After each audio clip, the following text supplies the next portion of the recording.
Bonjour à tous, bienvenue à ce webinaire de présentation des nouveautés Sphinx Online, nouveautés Sphinx qui sont aujourd'hui exclusivement concentrées sur DataVive, l'option DataVive.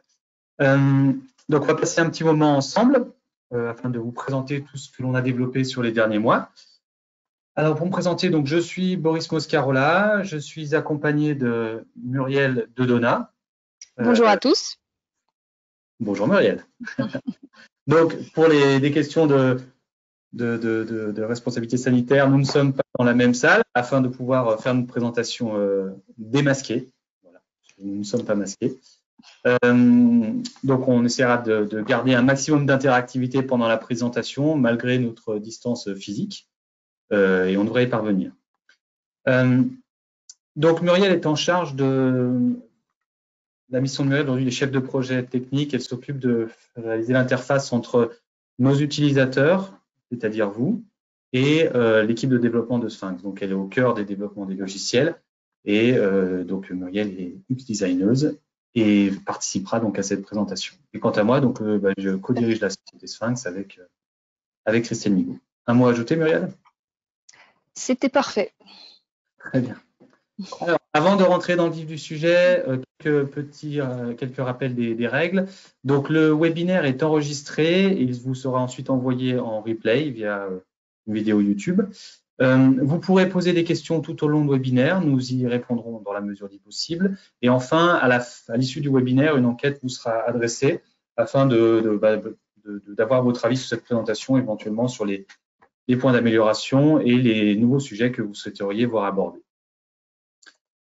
Pour GoToWebinar, donc une petite copie d'écran. Donc par défaut, votre son est coupé afin de pouvoir garantir une qualité sonore pour tous. Mais malgré tout, vous verrez que vous avez un petit module de chat avec questions ici qui vous permettra de poser vos questions par chat. Je pense que la plupart d'entre vous sont habitués à ce mode de fonctionnement. Et donc, nous y répondrons.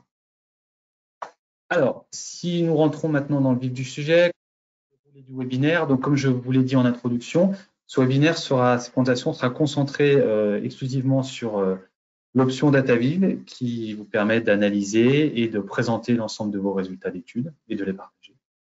Alors, on abordera différents sujets. D'abord, nous avons travaillé sur des questions de mise en page. Donc, on a eu beaucoup de retours de clients depuis maintenant plus de 2 ans que nous avons lancé cette solution sur des difficultés rencontrées pour le placement des objets à l'intérieur de la page.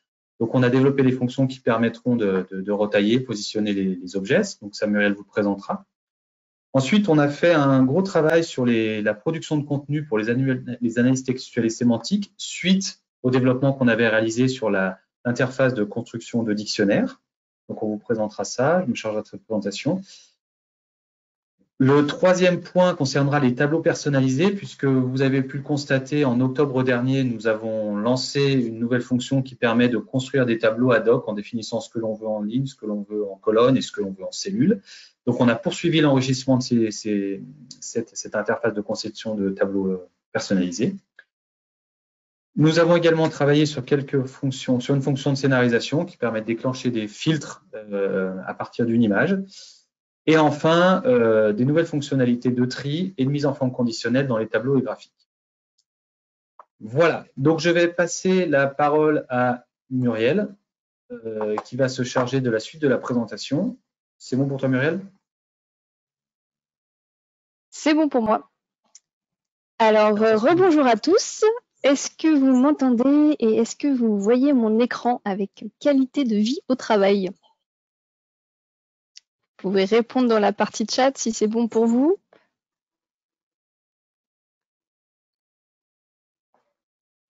Je vois pas de réponse, mais j'espère que c'est bon. Moi, je vois les réponses et tout est bon. Ah, tu vois les réponses? Bon, parfait. Je suis pas dans le bon endroit.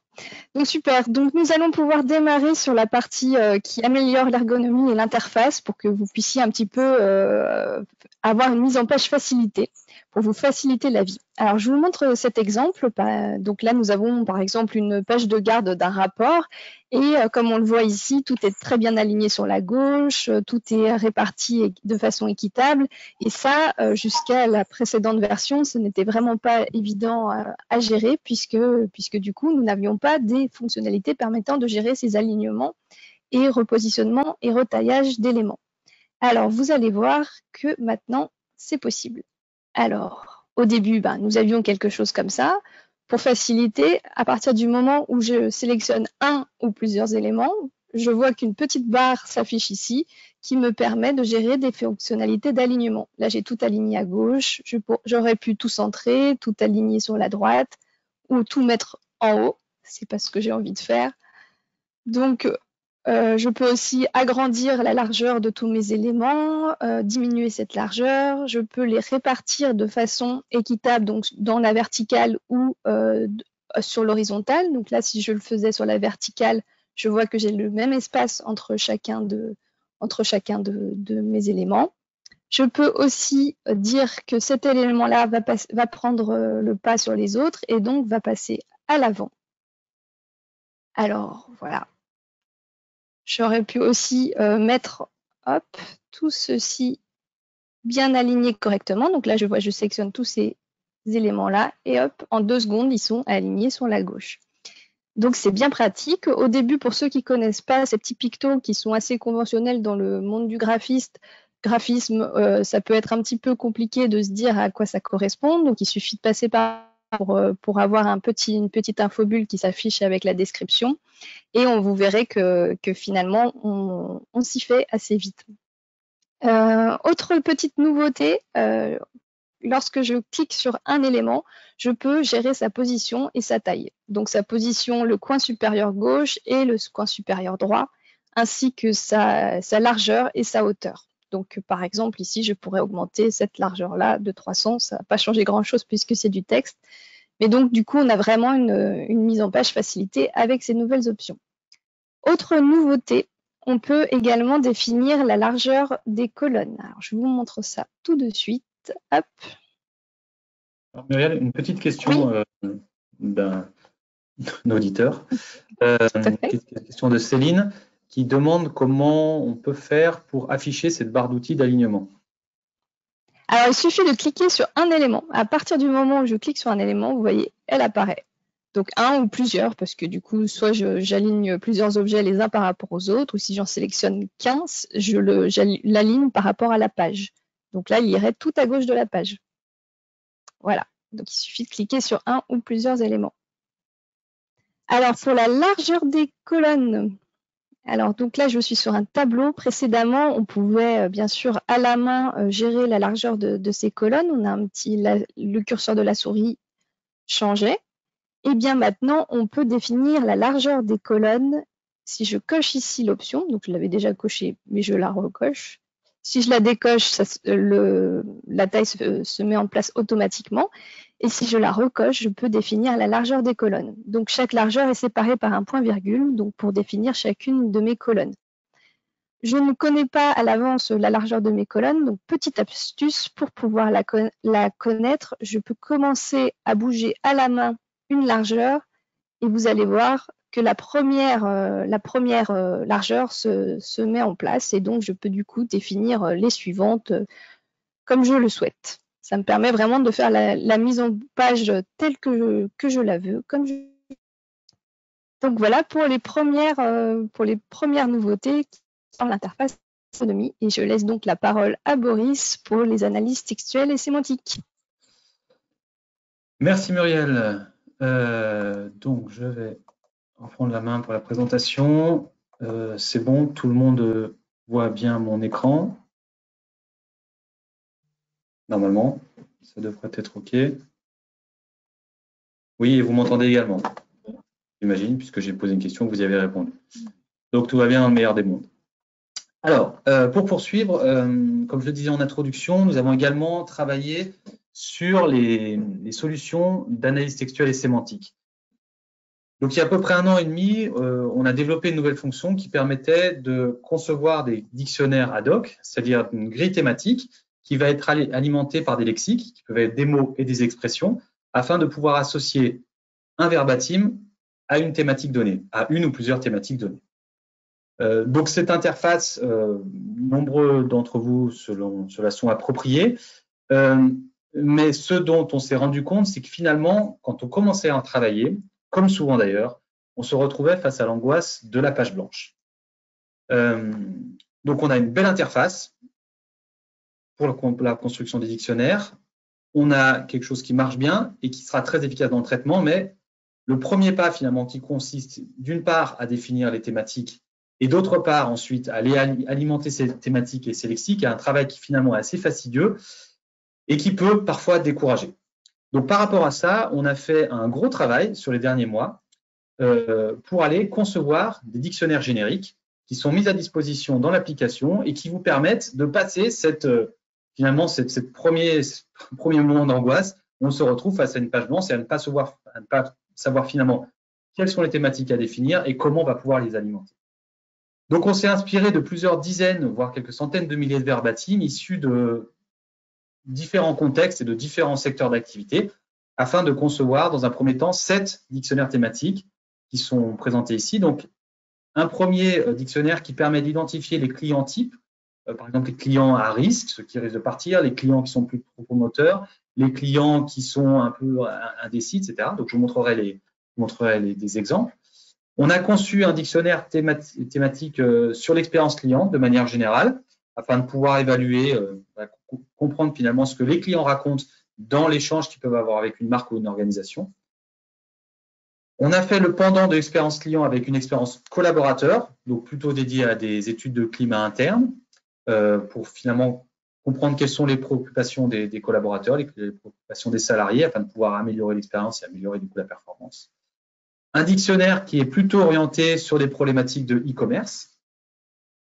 Comme nous avons également beaucoup de clients, de nombreux clients dans le secteur de la santé et qu'aujourd'hui on a besoin de leur rendre service, on a également développé, conçu un dictionnaire sur l'expérience patient, un 6e dictionnaire sur l'expérience touristique et enfin, pour le monde de l'enseignement et de la recherche, un dictionnaire qui est concentré plutôt sur l'évaluation de la formation et des enseignements.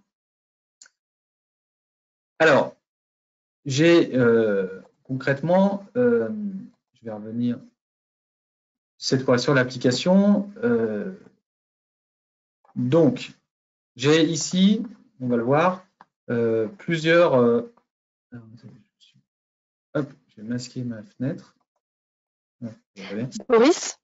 Oui. On me demande pas de dictionnaire pour les banques? Alors, si les banques sont sur une problématique d'expérience client ou sur une problématique d'expérience collaborateur, elles pourront utiliser ces deux dictionnaires-là. On n'a pas mis à disposition, par exemple sur l'expérience client, un dictionnaire qui est spécifique au secteur banque. Maintenant, on a utilisé beaucoup de verbatim issus du monde banque et assurance pour concevoir ces dictionnaires. Donc l'idée, c'est d'avoir finalement des thématiques qui parlent au plus grand nombre. Donc il y a déjà une bonne base de travail sur ces deux sujets, donc l'expérience collaborateur et l'expérience client, pour pouvoir satisfaire, je pense, nos utilisateurs du secteur bancaire. Mais on va revenir tout de suite dans le sujet. Alors j'ai un petit problème avec ma fenêtre là, que je n'arrive pas à réduire. Voilà, c'est bon. Donc je vais revenir ici. Donc ici j'ai récupéré à peu près 1000 verbatim issus d'avis Google sur d'expériences touristiques, donc des expériences de touristes qui sont venus à Paris, qui ont visité différents hôtels. Et donc j'ai appliqué 3 de ces dictionnaires. Un premier pour identifier les profils de clients. Donc quels sont les clients déserteurs, les clients détracteurs, les clients insatisfaits revendiqués, les clients nuancés à fidéliser, les ambassadeurs. Puis dans les ambassadeurs, quelle est la part de clients très satisfaits et la part de promoteurs. J'ai appliqué un deuxième dictionnaire sur l'expérience client cette fois. Donc c'est l'autre dictionnaire où on parle de prix, on parle du personnel, on parle de l'offre, on parle du traitement des dossiers, de la communication de l'entreprise. Et enfin, le troisième qui est lui dédié à l'expérience touristique, on va pouvoir identifier la part de verbatim qui mentionne l'hébergement. Donc on a quasiment 90% sans surprise, avec 40% sur l'équipement, 35% qui mentionne la notion de bruit et de calme. Donc je peux cliquer dessus et retrouver ici tous les verbatims avec les mots qui ont permis de faire l'association. Donc le bruit, la sonorisation, calme, etc. Donc là, sans aucun travail de conception, en appliquant simplement ces dictionnaires, j'ai tout de suite une première idée des préoccupations de mes visiteurs, donc des différents touristes qui ont séjourné dans les hôtels. Donc, comment ça marche? Je vais revenir ici dans le logiciel. Alors, j'ai fait un petit exercice hier. Je suis allé récupérer des verbatims sur une plateforme d'avis de collaborateurs. Donc, j'ai récupéré 200 commentaires d'anciens salariés ou de salariés actuels d'une grande entreprise qui travaille dans l'énergie. Donc, tous mes commentaires sont là. Voilà, ils sont tous là, il y a un certain nombre. Et ce que je vais faire, c'est que je vais appliquer ces dictionnaires pour voir finalement de quoi on parle. Donc, je vais créer une vue. Hop, on va aller ça vite. Voilà. Donc, j'ai ma variable commentaire qui est ici. Donc, pour pouvoir appliquer ces dictionnaires génériques, je vais dans l'analyse textuelle et sémantique. Je vais donc sur l'interface de conception de dictionnaire que vous devez connaître, puisque vous y avez déjà accès depuis plus d'un an maintenant. Je vais chercher ma variable commentaire et j'ai tout de suite ici la possibilité d'aller récupérer un modèle dans ma bibliothèque de modèles. Donc, je retrouve les différents dictionnaires dont je vous ai parlé, profil client, expérience collaborateur, etc. Donc, j'ai par exemple un dictionnaire sur les émotions, type. Donc, je vais le charger. Et j'ai la joie, la colère, la tristesse, le dégoût, la surprise, la peur, avec tous les adjectifs qui permettront de faire l'association du verbatim à la thématique donnée. Donc, si je vais utiliser cette fois, non pas celui-ci, mais plutôt l'expérience collaborateur et climat interne, je vais le charger. Donc, on voit toutes mes thématiques, ambiance, conditions de travail, cadre de travail. Donc, dans la grande thématique conditions et climat et conditions de travail, et tous les mots que l'on a chargés pour effectuer l'association. Donc, ça, c'est quand même un gros travail. Donc, si vous travaillez, par exemple, sur des problématiques de climat, le fait d'appliquer ce dictionnaire, alors qu'il sera sans doute pas parfait, mais ça vous fera gagner énormément de temps, on vous fera économiser, je pense, autour de 4 à 5 jours de travail. Voilà, donc c'est suffisamment significatif pour avoir le coup d'être utilisé. Donc, je valide une fois que c'est fait et je retrouve donc tout de suite mon analyse thématique. Est-ce qu'il y a des questions là-dessus? J'ai l'impression qu'il y a une question, Muriel, non? Oui. Peut-on créer nous-mêmes un dictionnaire thématique? Alors oui, c'est ce que je disais en introduction. La possibilité de construire des dictionnaires thématiques existe depuis plus d'un an et demi maintenant dans le logiciel. Donc pour ça, c'est exactement ce que je viens de vous présenter. Vous cliquez sur le bouton plus, analyse textuelle et sémantique, analyse par dictionnaire. On va sélectionner, suivant. Et donc, on a la possibilité de partir de zéro. Donc là, moi, j'ai déjà le dictionnaire qui est chargé puisque c'est celui que j'ai voulu utiliser. Mais je peux complètement tout effacer. Voilà. Hop.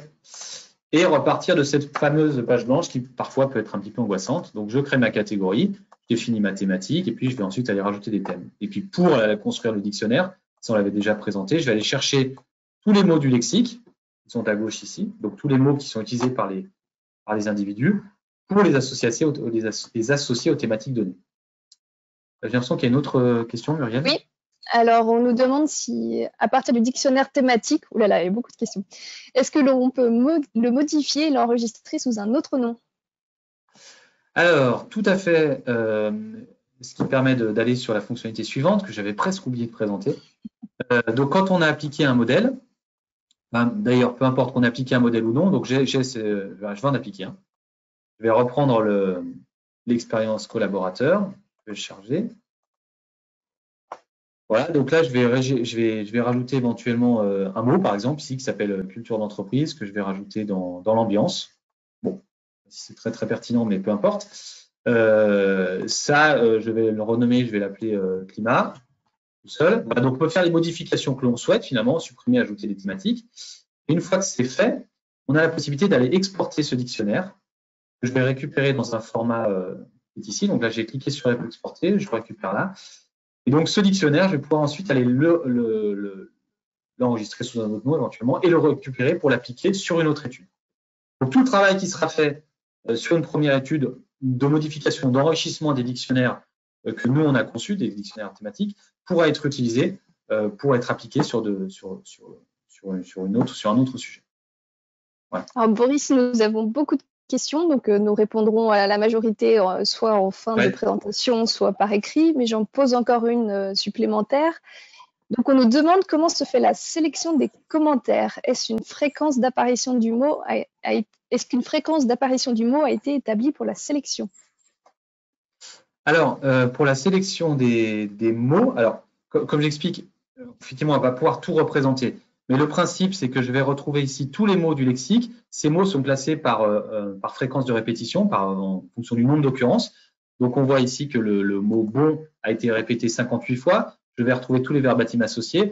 Et donc, l'objectif, c'est de travailler en priorité sur le haut du chapeau, c'est-à-dire que tous les mots qui sont les plus fréquents, ce qui me permettra d'avoir une couverture, la couverture la plus complète une couverture la plus complète sur la codification des verbatims. Donc après, on peut affiner en allant travailler sur les adjectifs, sur les noms. On peut choisir ces types de mots et puis éventuellement aller rajouter ce qu'on appelle des expressions, donc qui sont un ensemble, des groupes de mots, comme ici l'ambiance de travail. Voilà. Voilà, j'espère que ça répond à la question. Il y a d'autres choses, Muriel? Oui, il y en a plusieurs. Donc, on nous demande si les modèles fonctionnent pour les verbatims en anglais et en français, par exemple. Alors, non. Aujourd'hui, les dictionnaires que l'on a conçus, ils sont en français. Donc, on peut s'amuser à les traduire assez rapidement pour les appliquer, mais ce sera sans doute pas hyper efficace. Donc, on a fait ce premier jet sur la langue française. Après, on pourra l'enrichir avec d'autres langues, effectivement. On a quand même 2 dictionnaires qui sont traduits en anglais, celui des émotions et un autre, je crois, l'expérience client peut-être. Oui, alors oui, effectivement, là, je pas sous les yeux parce que je suis sur une version, me suis connecté en français, mais je pense que si je change de langue, je dois pouvoir y avoir accès.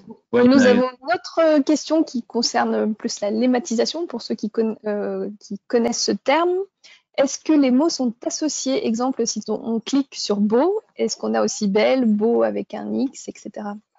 Oui, alors évidemment, la matière sur laquelle on travaille, vraiment le texte lématisé. Donc, pour éviter d'avoir justement belle, beau singulier, beau au pluriel, on aura l'adjectif beau. Je ne sais pas si on le voit, enfin, si on a, tout à l'heure j'avais bon, je pense que je dois avoir, voilà, j'ai bonne par exemple, c'est très bonne, bonne, d'ailleurs il y a quasiment que, voilà, et puis l'adjectif bon. Donc évidemment, on est sur le texte lématisé pour pouvoir être beaucoup plus efficace. Alors, je vais poser une dernière question sur ce sujet qui va permettre d'introduire le prochain sujet, je pense. Oui. On nous demande comment sont traités les négatifs pas bons, pas agréables dans les analyses thématiques. Alors, sur cette question-là, si on veut effectivement distinguer agréable de pas agréable, il va falloir charger l'expression pas agréable. Donc, on a la notion d'expression dans le logiciel. Je vous en ai montré, il y avait conditions, pourcentage travail, là, qui correspondait aux conditions de travail. Si dans mon ici, si je vais ajouter un mot, par exemple, agréable, donc une expression, est-ce qu'il existe ou pas? Je ne sais pas. Non, il n'existe pas. Mais à ce moment-là, il pourrait me faire la distinction entre agréable et pas agréable. Mais ce que l'on fait dans ce cas-là, effectivement, Muriel, la transition est toute prouvée. Bravo. C'est qu'on a développé. C'est du travail. Hein. C'est du travail. C'est du travail. Mais c'est très bien. Donc, on a développé une nouvelle fonction dans le logiciel également, qui s'appelle, c'est une analyse qu'on appelle thème orientation, qui va permettre de croiser l'analyse thématique qu'on a effectuée avec l'analyse d'orientation des verbatims que l'on peut effectuer par ailleurs. Donc, vous allez me dire qu'aujourd'hui, c'est déjà possible, quand on a fait un dictionnaire, de prendre la variable d'orientation et de la croiser. Le problème, c'est qu'on travaillera, dans ce cas-là, au niveau du verbatim complet. Et donc, si on a un verbatim qui contient plusieurs phrases, quand début de verbatim, je ne suis pas du tout satisfait du service, et puis qu'à la fin, mais toutefois, mon conseiller a été particulièrement sympathique, je vais avoir une orientation globale au niveau de l'orientation qui va être calculée, qui sera sans doute une orientation partagée, ce qui fait que la thématique du conseiller sera considérée comme partagée, ce qui en fait n'est pas le cas dans le verbatim. Puisque finalement, quand je me parle du conseiller, à la fin, je conclue en disant que le conseiller était particulièrement sympathique. Donc, on est sur quelque chose de positif. Donc, on a développé une nouvelle analyse qui s'appelle l'analyse de croisement thème-orientation, qui va permettre de croiser les thématiques avec l'orientation, mais avec l'orientation calculée au niveau de la phrase. ce qui fait qu'on aura un niveau d'analyse qui est beaucoup plus fin. Et ce qui me donnera finalement cette analyse-là, là, croisement de thème orientation, où sur les 1050 verbatims issus d'avis Google sur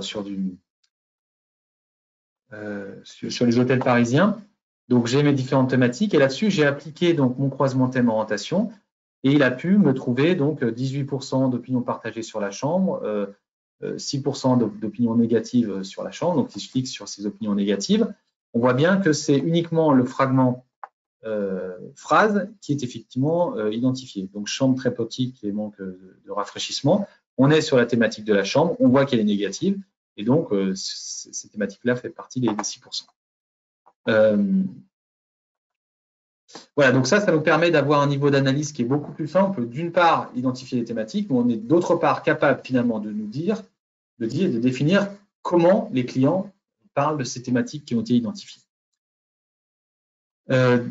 Donc, on a également enrichi cette fonction thème orientation avec une option de redressement, puisqu'on a souvent l'analyse de sentiment qui est proposée dans le logiciel est particulièrement efficace, mais elle n'est pas complètement parfaite. Notamment, on a remarqué que parfois, des opinions ne sont pas perçues par le logiciel. On va avoir une thématique qui est vécue comme qui est identifiée comme sans opinion, alors qu'on a finalement quelque chose à l'intérieur. Donc, dans ces cas-là, ce qu'on a fait, c'est qu'on a appliqué un redressement pour pouvoir aller finalement limiter le volume d'opinions positives en s'appuyant sur une variable de contexte qui est, par exemple, la variable de recommandation.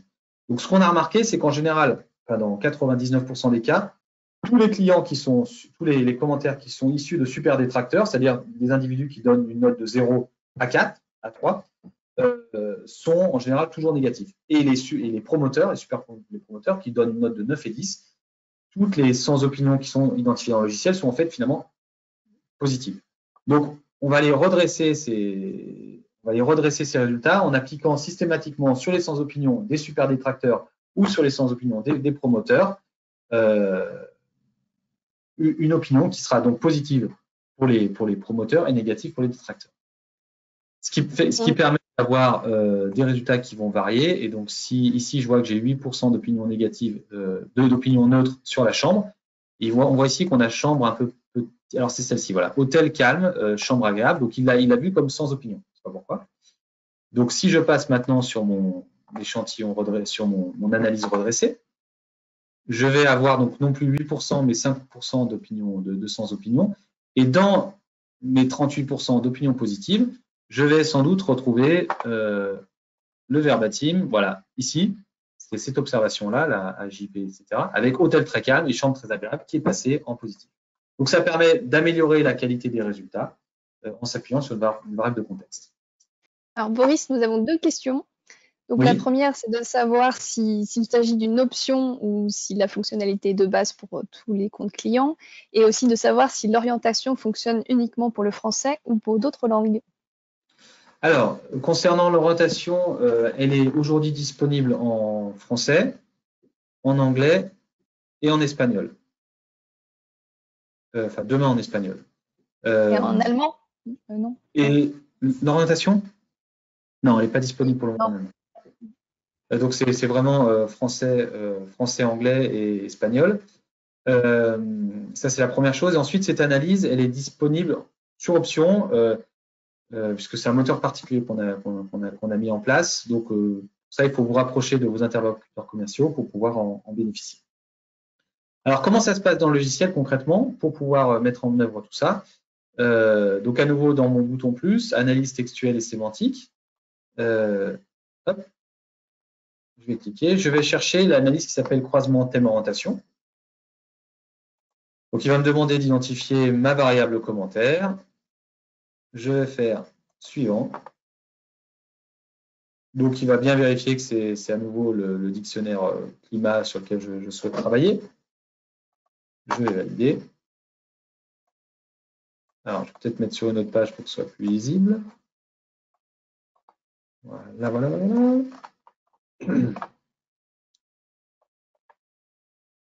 vais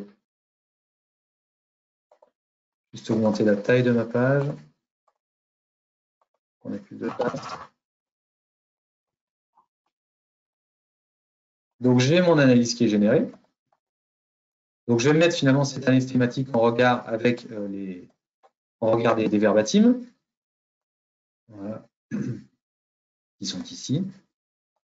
Voilà. Et donc, je vais appliquer aussi un petit scénario pour pouvoir filtrer. Voilà. Et donc, je vois qu'au niveau de l'ambiance, il y a 8% des commentaires, par exemple, qui sont positifs. Donc, je vais pouvoir aller cliquer et je vais retrouver tous les commentaires positifs liés à la notion d'ambiance pour mes verbatims de Energy Provider. Si je vais aller regarder, par exemple, la notion de salaire, je pense qu'on avait une thématique sur les salaires que je ne retrouve plus. Je n'arrive plus à lire. Bon, enfin, je peux regarder les opinions négatives, par exemple, sur l'organisation et la gestion, voilà, très mauvaise gestion des ressources humaines, l'aspect très difficile d'énergie provider, etc. Donc, on voit bien qu'on a ici, comme je vous le disais tout à l'heure, le bénéfice de pouvoir associer l'analyse thématique à l'analyse d'orientation pour pouvoir finalement savoir qui me parle, de quoi et comment. Des questions, Muriel? Pas de nouvelles questions. On peut peut-être préciser qu'on peut changer les couleurs ici. Il y a quelques oui, alors petites après, options. cette analyse, effectivement, elle est ensuite soumise aux différentes options qu'on a habituellement, notamment la possibilité de changer les couleurs. Donc, si ce vert ne me convient pas, je veux quelque chose de plus flashy, j'ai la possibilité de le changer. Donc, on peut personnaliser cette analyse avec un certain nombre d'options. Et la fameuse fonction de... Ce choix n'est pas terrible. Comment? Ce choix n'est pas terrible. Non, le choix n'est pas très bon, mais c'est pas grave. Et donc, on a la possibilité de redresser, comme je le disais tout à l'heure, en allant cliquer sur redresser les orientations par contexte. On a sélectionné la variable concernée. Nous avons une question. Donc, oui. Peut-on récupérer les thèmes issus des dictionnaires dans une nouvelle variable? Alors, pas pour le moment.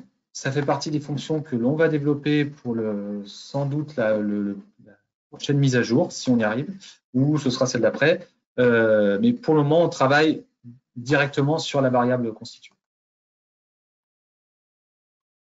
On nous demande aussi comment faire apparaître les commentaires en entier. Les commentaires en entier, là, je les ai ici. Donc, si je veux voir, par exemple, les commentaires des différentes thématiques et qui ont été identifiés, je vais donc... C'est peut-être la liste globale, non? Comment? Peut-être la liste globale des commentaires? Oui, je peux l'agrandir et puis ensuite naviguer. Alors, je ne sais pas si c'est ça la question. Donc là, ici, je peux mettre 50 verbatims sur une même page, donc ce qui permet d'aller plus vite. Ces verbatims, on a la possibilité également de les colorier selon l'orientation, voilà, pour avancer. Et donc, si je veux voir ensuite les verbatims associés à chacune des thématiques, ce que je peux faire, donc, c'est sur cette analyse croisement thème-orientation, aller appliquer un scénario qui permet de filtrer les analyses. Donc, je vais sélectionner l'analyse à filtrer. Donc, ce sont mes verbatims qui sont là. Et je vais aller donc cliquer ensuite sur le verbatim, voilà, cadre de travail, pour retrouver tous les commentaires positifs liés au cadre de travail. Ou les commentaires, voilà, partagés, un travail plutôt confortable, mais peu épanouissant. Voilà. Alors là aussi, nous avons beaucoup de questions auxquelles nous répondrons sûrement en fin de présentation. J'en prends encore une, Boris? Oui, oui, je t'en prie, Marielle. On nous demande, en général, à quoi sert un dictionnaire? En général, à quoi servent les dictionnaires? Alors, les dictionnaires, ils permettent d'y voir, l'objectif, c'est d'y voir plus clair dans les commentaires des répondants. Alors, vous allez me dire, on peut éventuellement faire une codification manuelle. Donc, on a cette option dans DataViv qui permet d'aller concevoir finalement un codebook en faisant une codification manuelle. Donc, je définis mes thématiques et puis pour chaque thématique, je vais aller ensuite faire l'association par verbatim. Donc, un verbatim, je vais dire qu'on parle du thème A, thème B, etc. Ça marche bien quand on a 200-300 verbatims. Mais lorsqu'on est sur des très gros volumes, ou des gros volumes, quand on passe 1000, 2000, 5000, 10 000, 50 000 verbatims, à ce moment-là, le travail humain qui consiste à aller associer un verbatim à une thématique est beaucoup trop fastidieux. Alors, je vais fermer Teams, c'est pas le moment. Ça m'a coupé dans mon élan. Donc, le bénéfice de ces dictionnaires, c'est finalement pouvoir pour effectuer une analyse thématique sans passer par une lecture humaine des commentaires. Donc, c'est un gain de temps qui est considérable et qui permettra souvent, finalement, ce que l'on voit, ce qu'on observe chez les clients, c'est qu'on a tendance à mettre des questions ouvertes dans les enquêtes, ce qui est très bien, puisque ça permet d'aller enrichir le propos. Mais souvent, finalement, les utilisateurs, les chargés d'études se limitent à la simple lecture sans forcément aller quantifier les thématiques qui sont abordées. Donc, l'intérêt des dictionnaires, c'est que ça va permettre d'effectuer ce travail-là de manière automatique sans avoir à y passer du temps. Est-ce que tu veux compléter, Muriel ou... Non, c'est parfait. On nous demande comment enregistrer les commentaires dans Word ou comment les imprimer, comment les exporter. Alors là, après, ça fait partie des fonctions standards du logiciel. On a la possibilité d'exporter les vues ou alors d'exporter ou alors de copier-coller une analyse. Donc là, mes verbatims, si je veux les récupérer dans Word, je vais les copier vers le presse-papier et ensuite, je n'aurai plus qu'à les coller dans Word. Voilà. C'est bon? Je propose qu'on poursuive, parce qu'il est déjà 18h38. Oui, on va pas respecter le timing sinon. Hop, je remets la caméra. Donc je prends la main? Oui, très bien.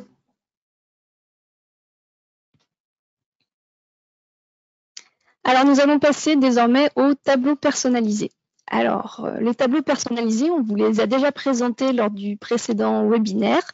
Donc, il s'agissait de vraiment, ce sont des tableaux que vous pouvez créer à façon pour pouvoir faire vos analyses de manière totalement personnalisée avec soit du texte à l'intérieur, du script, des calculs scripts, mais également du copier-coller depuis Excel pour vraiment créer des tableaux comme vous le souhaitez.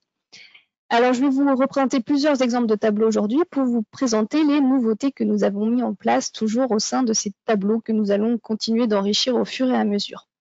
Donc la première, on va parler du style des en-têtes, ensuite des décimales et unités dans les graphiques, l'édition multilingue des tableaux, les traits personnalisés et les mises en forme conditionnelle. Donc gros programme pour les tableaux personnalisés. On rentre tout de suite dans le style des en-têtes. Alors, comme vous le voyez ici, donc c'est un tableau personnalisé où j'ai pu mettre différentes couleurs, j'ai pu mettre mon texte en gras, pouvoir séparer facilement mes catégories, ce qui n'était pas possible avant. Je vous montre, hop, je n'ai pas l'accès à avant, je vous le montrerai en édition.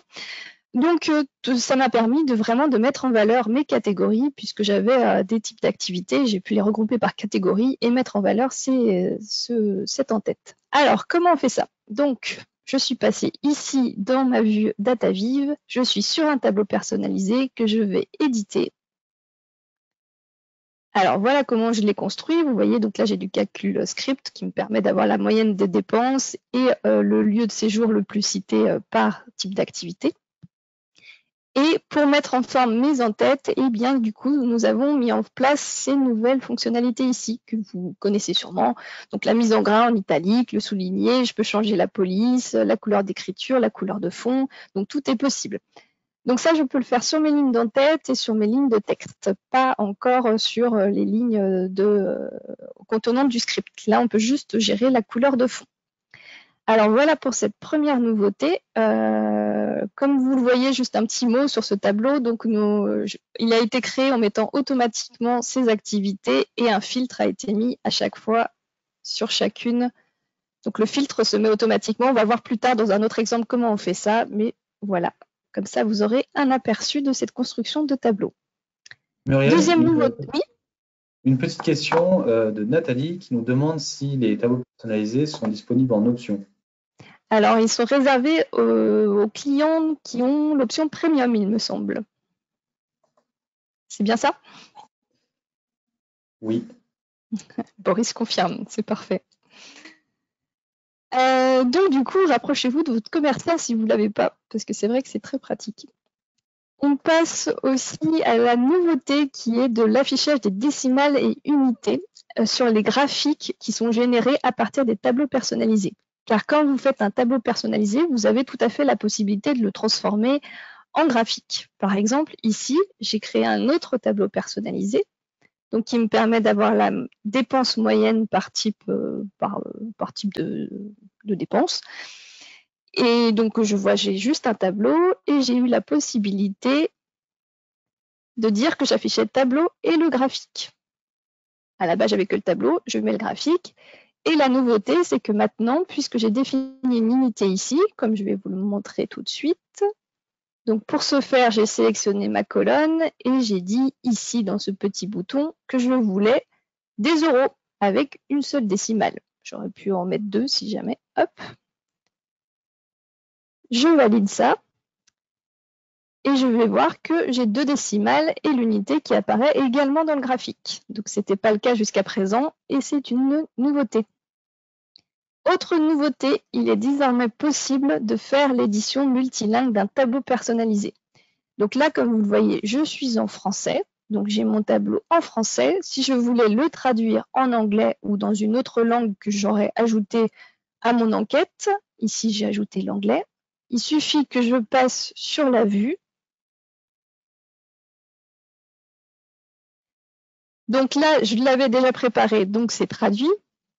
Mais à la base, j'aurais dû voir actif et retraité. Et je peux bien sûr mettre, comme je l'ai fait ici, mais on va mettre EN pour reconnaître l'anglais, pour que vous puissiez bien voir. Donc là, j'ai mis active en English. Et quand je passe en français, je vois que j'ai les actifs. Donc du coup, il suffit de changer la langue de la vue et d'aller éditer son tableau personnalisé. Autre nouveauté pour les tableaux personnalisés, oui. Je me permets de te couper. Une Bien question sûr. qui nous demande si dans un tableau personnalisé, il est possible de masquer des lignes de calcul où les données sont nulles.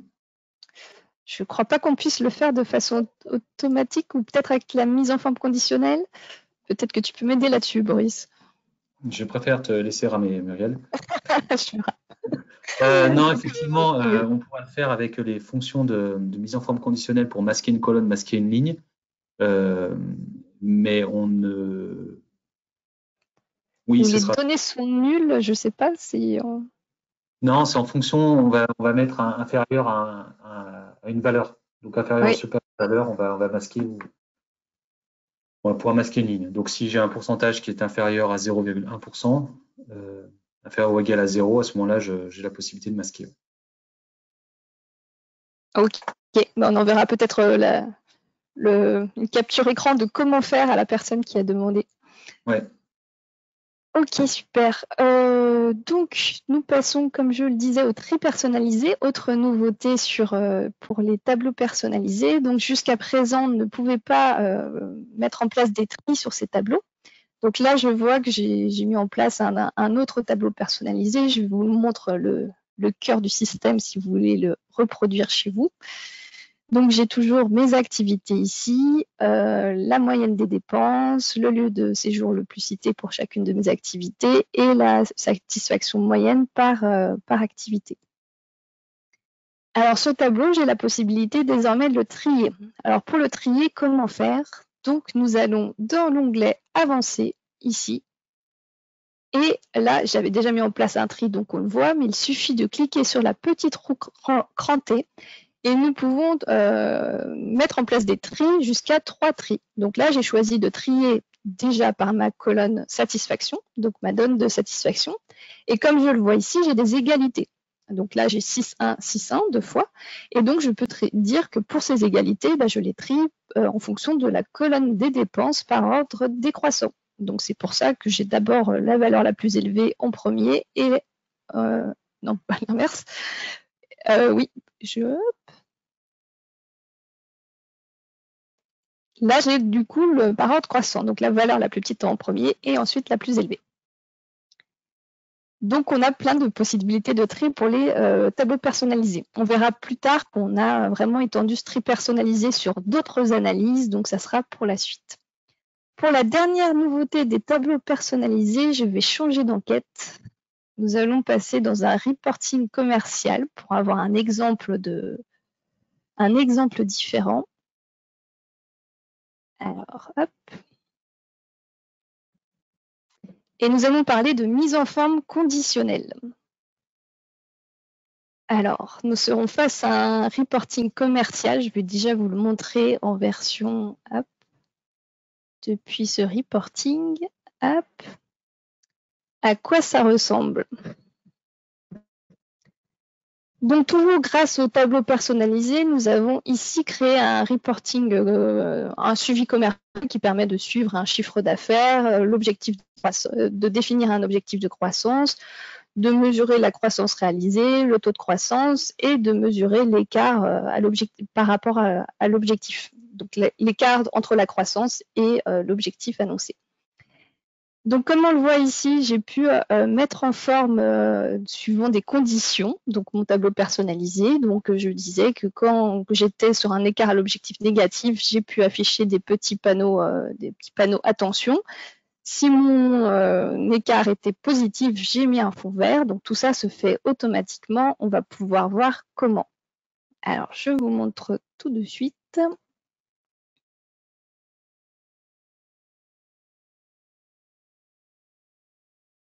Alors, on retrouve la même vue, mais cette fois-ci en édition.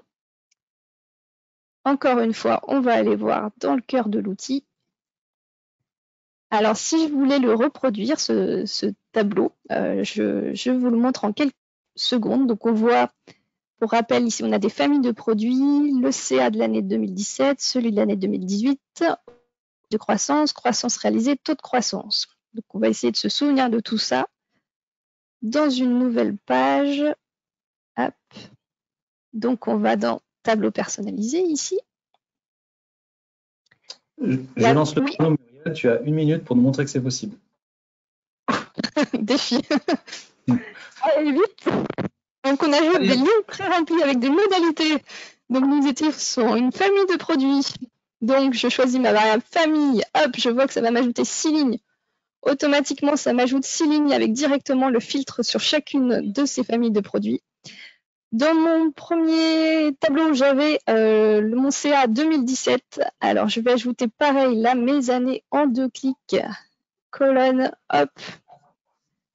Je prends la date et je dis en année, hop. J'ajoute 4 colonnes, mais je voulais que 2017 et 2018. Je crois que c'était ce que j'avais tout à l'heure. Donc, je supprime les autres.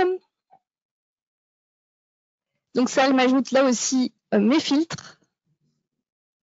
En 2 secondes, je mets que c'est ma V28 rouge, j'en suis plus sûre. Donc, on va passer par le script. Je ne sais pas si vous allez suivre en 1 minute. Hein. Le défi est grand. Donc, du coup, je recherche mon chiffre d'affaires qui est ici. Hop, c'est perdu. C'est perdu. Oh là. C'est la V27. C'est la V27, t'es sûr? Ouais, c'est la V27. Ouais. Ah. Donc, on me dit dans l'oreillette que c'est la V27. Donc, je reprends la V27. Hop. Et pourquoi il apparaît en rouge, je ne sais pas. Là, j'ai pu glisser en 2 secondes. Je fais pareil pour la 2018. Et comme j'ai un filtre sur l'année ici, automatiquement, ça va me calculer. Donc, je ne vais pas jusqu'au bout parce que sinon, on va vraiment trop dépasser le temps, mais on le construit comme ça.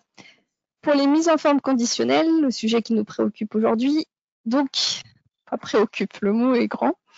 Donc, pour y accéder, il suffit de sélectionner son tableau personnalisé et d'aller dans mise en forme conditionnelle ici. Ici, j'ai ajouté 2 mises en forme conditionnelles. Donc, pour en ajouter une, je passe par ici. Je choisis le type de mise en forme que je souhaite sélectionner. Et comparatif, je vois que tout ce qui est inférieur à la valeur -1 sera mis en forme de cette façon-ci, avec le petit panneau, avec cette couleur particulière. Et ici, lorsque j'étais supérieur à 1, j'ai ma couleur de fond qui est en vert. Donc voilà pour les tableaux personnalisés.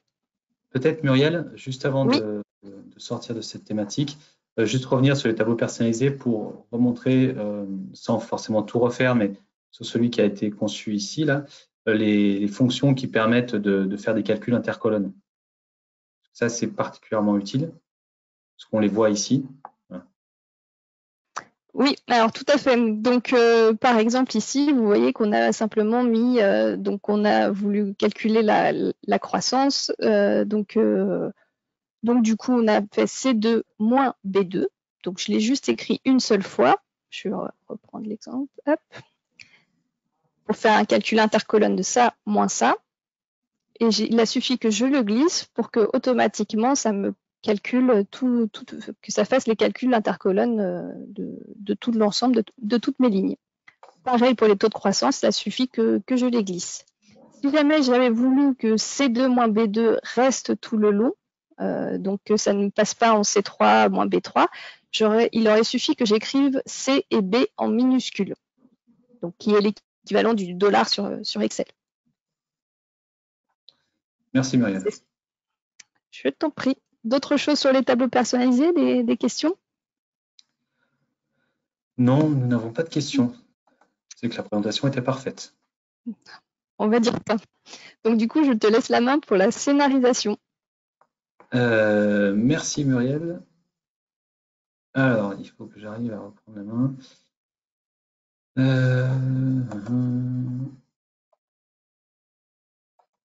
Merci. Donc, je vais revenir sur les fonctions de scénarisation. Alors, on a développé une nouvelle fonction de scénarisation qui était demandée depuis un petit moment, qui consiste à pouvoir déclencher un scénario, un filtre en fait, sur un graphique à partir d'une image. Puisque comme ce qu'on a vu avec DataVis, c'est finalement au-delà des possibilités d'analyse qui sont particulièrement puissantes sur les aspects quanticali, on a surtout un formidable outil de conception graphique et véritablement de data visualisation. Donc, quand on commence à jouer avec les scénarios, on se rend compte qu'on a énormément de possibilités et on a forcément envie qu'en plus ça puisse être particulièrement joli, esthétique. Donc ici, j'ai quelque chose de tout simple, j'ai un mode d'hébergement avec des individus qui ont séjourné à l'hôtel, camping, location, gîte, famille, amis. Et je voudrais pouvoir facilement finalement comparer l'ensemble de mes individus à un profil d'individu. Donc je vais pouvoir filtrer. Là, et en l'occurrence, moi, ce qui m'intéresse, c'est de voir finalement quelle est la part d'individus particulièrement satisfaits dans les différents modes d'hébergement. Donc je vais cliquer sur mon petit smiley, ce qui me permet de voir tout de suite que, par exemple, le taux de satisfaction semble être plus faible dans les hôtels que sur les autres hébergements, puisque j'ai 18% d'individus qui ont donné une note de 8, 9, 10 contre sensiblement plus sur l'ensemble de mon échantillon. Donc pour faire ça, dans DataVis, c'est assez simple. Donc je vais... Par exemple, si j'ai l'ensemble de mes commentaires, donc je vais reprendre, c'était mes... oui, les commentaires issus donc des commentaires de collaborateurs dans l'entreprise qui travaille dans l'énergie. Donc je vais aller rajouter une image. Donc je vais pouvoir filtrer ce nuage de mots là aussi sur ceux qui m'ont donné une note de 5, par exemple, ou ceux qui m'ont donné une mauvaise note. Donc je vais aller insérer une image. Donc, je vais récupérer dans la banque d'images, je vais aller sur les émoticônes. Je vais prendre un qui a l'air particulièrement mécontent. Voilà, pas content le monsieur. Et je vais demander à ce que, lorsque je clique sur cette image, ça vienne filtrer mon nuage de mots en ne me présentant que les commentaires des individus qui ont donné une note de 1 ou 2. Donc, je vais cliquer sur filtrer les analyses. Et j'ai ici une petite roue crantée qui me permet de définir le filtre. Et mon filtre, c'est tous les individus qui ont donné une note de 1 ou 2. Voilà. Et donc, lorsque je clique, est-ce que je suis allé au bout? Non, je n'ai pas sélectionné l'analyse. Voilà. Donc, lorsque je vais en visualisation, j'ai l'ensemble des commentaires. Et lorsque je clique, j'ai les commentaires des mécontents. Voilà, donc on voit le mot pression ici qui ressort, minable, un truc sympa, quoi. Voilà. Des questions là-dessus? Il n'y a pas de questions. Ça devait être parfait aussi. Très bien. Eh bien, je te redonne la parole, Muriel, pour que tu puisses conclure. Tout à fait. Ah non, pas encore la conclusion. Donc on va essayer. Bientôt conclure. On va essayer d'aller vite parce qu'on a un petit peu dépassé le timing. Donc, pour finir, les dernières nouveautés, comme je vous disais tout à l'heure, je vous ai présenté des fonctionnalités de tri et de mise en forme conditionnelle sur les tableaux personnalisés. Donc, on a aussi créé des nouvelles sur l'ensemble des tableaux. Donc, je vous montre ça tout de suite.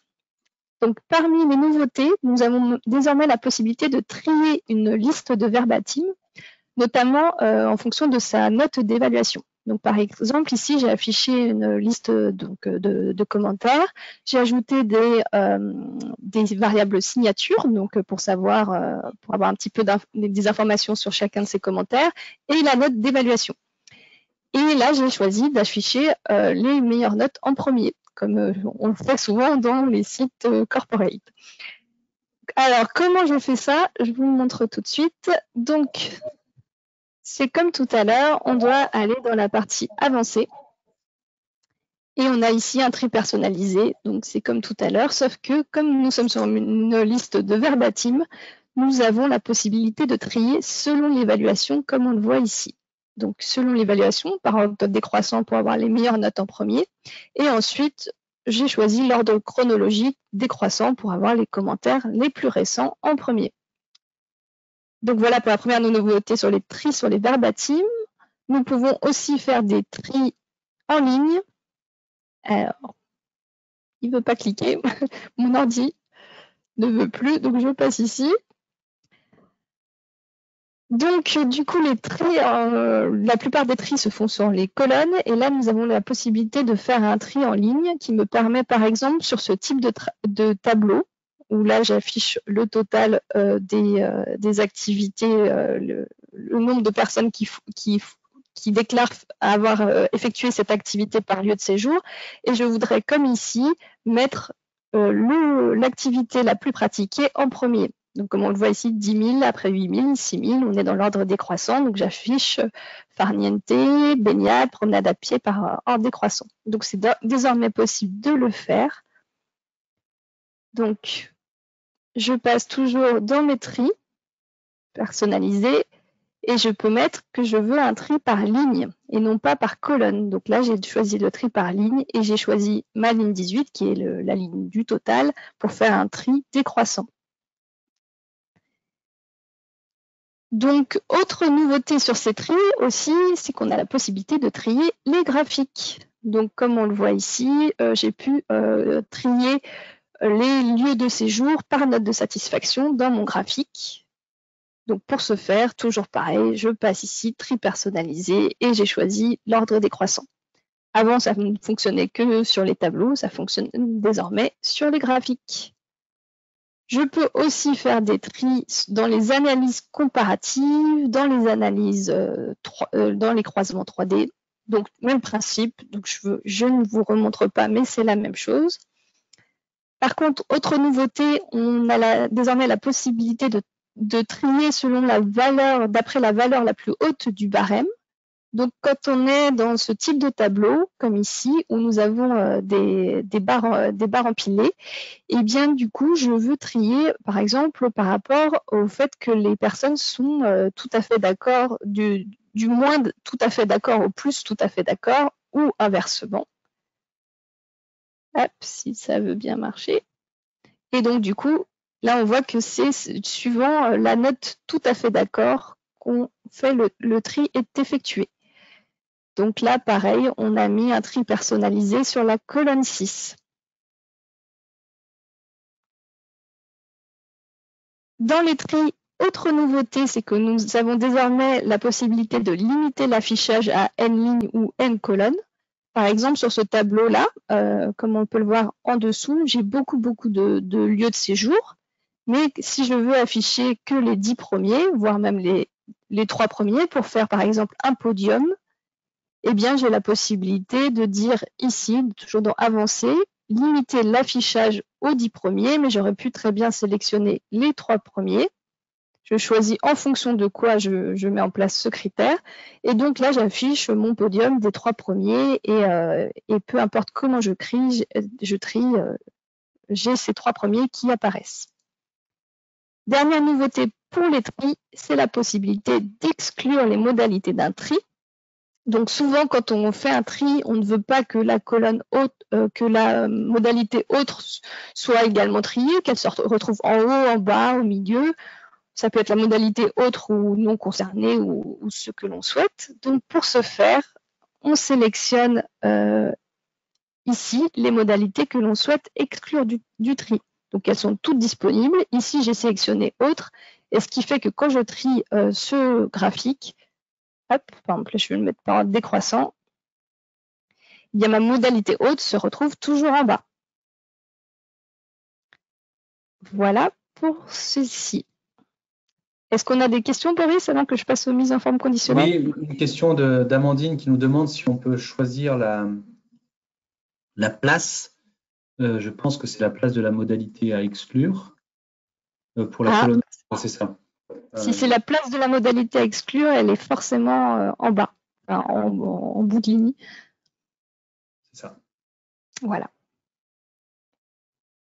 Donc pour terminer, nous allons terminer sur les mises en forme conditionnelles. Alors, je vous montre, nous en avons mis en place deux nouvelles. Donc la possibilité de cacher des lignes ou des colonnes selon certains critères.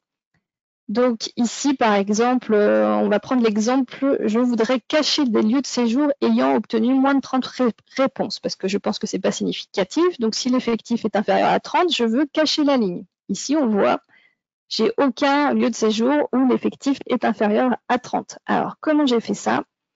Je suis allée dans mise en forme conditionnelle, dans l'onglet options. Et là, j'ai choisi la mise en forme conditionnelle comparée à un objectif. Et la nouveauté, c'est que j'ai pu masquer des lignes. Je peux aussi afficher des lignes selon mon critère, mais j'ai choisi ici de masquer des lignes pour une valeur inférieure ou égale à 30. Et j'ai voulu que cela s'applique à ma colonne numéro 2, à celle des effectifs. Ce qui m'a permis bien, de faire ce que l'on vient de voir. Autre nouveauté, c'est la possibilité de mettre en forme selon un nom. Alors, par exemple, ici, j'ai voulu mettre l'accent sur la modalité loisir. Et je veux que cette modalité loisir ait la même couleur, cette couleur de fond. Et bien, si on choisit juste le numéro de ligne pour mettre une mise en forme, et bien, suivant les tris qui sont effectués, notamment ici, si on utilise un filtre, la mise en forme peut sauter de ligne et du coup, elle n'est plus sur ma modalité loisir. Donc vraiment, pour l'associer à la modalité loisir, j'ai désormais la possibilité de mettre en forme une ligne selon son nom. Donc toujours dans les mises en forme conditionnelles, ici, j'ai choisi la mise en forme élément ayant pour nom. J'ai choisi de choisir ça parmi mes lignes et de mettre loisir en forme. Et donc, je l'ai mis en forme en vert. Et voilà pour celui-ci. Oui. Petite question de Sébastien qui demande si ces nouveautés que tu viens de présenter sont également disponibles uniquement en option. Non, ces nouveautés sont disponibles pour tout le monde. Et une remarque d'Astrid qui nous dit, par contre, le total conserve l'ensemble des réponses. Donc, je pense qu'elle faisait référence au fait de cacher. Oui, que le total reste le même. Il n'est pas recalculé. Oui. Tout à fait. A priori, c'est une volonté, il me semble, de garder quand même le même total. C'est ça. Donc voilà pour ces nouvelles options. Est-ce qu'il y a d'autres questions, Boris, ou on passe à la conclusion? Oui, tout d'un coup, là, il y en a deux qui viennent d'arriver. Alors, Xavier qui nous dit une idée de la date de mise à disposition de cette mise à jour pour les serveurs Sphinx Connect. Alors, Xavier, on est en général sur un delta de 6 mois à peu près par rapport aux mises en production sur les serveurs mutualisés. Christelle qui nous dit bonjour, l'invitation Outlook a programmé ce webinaire de 10h45 à 11h45. Je n'ai pas vu le début du webinaire. Pensez-vous en refaire un prochainement? Alors, on n'a pas prévu de refaire de webinaire sur la présentation des nouveautés. En revanche, Christelle, comme je l'ai évoqué au tout début, on vous enverra le replay du webinaire pour que vous puissiez revoir tout ce qui a été présenté et vous délecter de cette exceptionnelle présentation qui a été faite. Vous pourrez également, on vous enverra également le support de présentation. Et le support, super, merci Muriel. Aurélie qui nous dit, pour changer le total, peut-être qu'il faudrait dire à Astrid qu'il faut exclure certaines modalités du calcul. Eh bien, c'est fait Aurélie. Donc, merci Aurélie. Une option, c'est d'aller sélectionner les modalités que l'on souhaite exclure. En revanche, elles ne seront pas soumises à un tri. Une remarque ou question d'Anne-Catherine, est-ce qu'il est possible de fixer une couleur par variable dans un graphique également? Une couleur par variable dans un graphique, je ne suis pas sûre de comprendre. Non, on peut fixer des couleurs par modalité. Mais d'ailleurs, les couleurs ne sont jamais associées à une modalité. On peut définir l'ordre de présentation. En revanche, pardon, je dis une bêtise. Lorsqu'on effectue un tri, l'ordre des couleurs est changé. Hein. Pour les graphiques, je ne sais pas. Pour les graphiques, c'est à creuser. Il faut qu'on regarde. Anne-Catherine nous dit, comme dans le tableau que vous venez de montrer. Il faut qu'on précise ce point-là. On creusera avec vous. Ok. Donc, juste un petit mot pour vous dire que prochainement, nous aurons 2 nouveaux webinaires. Donc, le mardi 23 mars à 10h, quelle data vise pour quelle analyse? Donc, si je me souviens bien, c'est une chargée d'études de l'Institut qui l'animera. Et ensuite, le jeudi 25 mars, de 10h à 10h30, méthode d'enseignement des enquêtes par l'action avec les logiciels Sphinx. Donc là, c'est plutôt réservé aux enseignants. Est-ce qu'il y a d'autres questions avant qu'on puisse conclure? Il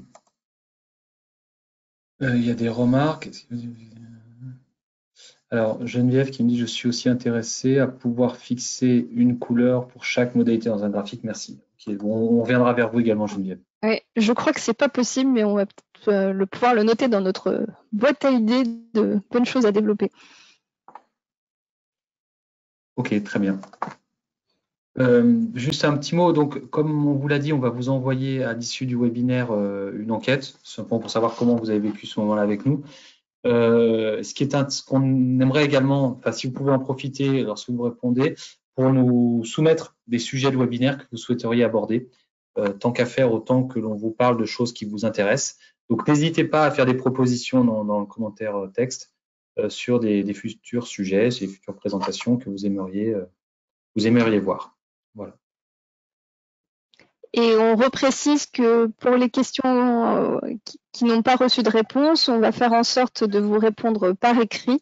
Donc, on essaie de vous répondre au plus vite, mais il y a parfois un petit délai. Donc, ne vous inquiétez pas si vous n'avez pas la réponse en cette fin de semaine, mais on reviendra en tout cas vers vous. Très bien. Donc, je crois qu'il ne nous reste plus qu'à vous souhaiter une très bonne journée, vous remercier pour votre attention. Ouais. Boris, si tu voulais ajouter un petit mot. Non, je me joins à toi pour remercier tout le monde. Parfait. Voilà. Merci à tous. Très bonne journée. Au revoir. À bientôt. Au revoir.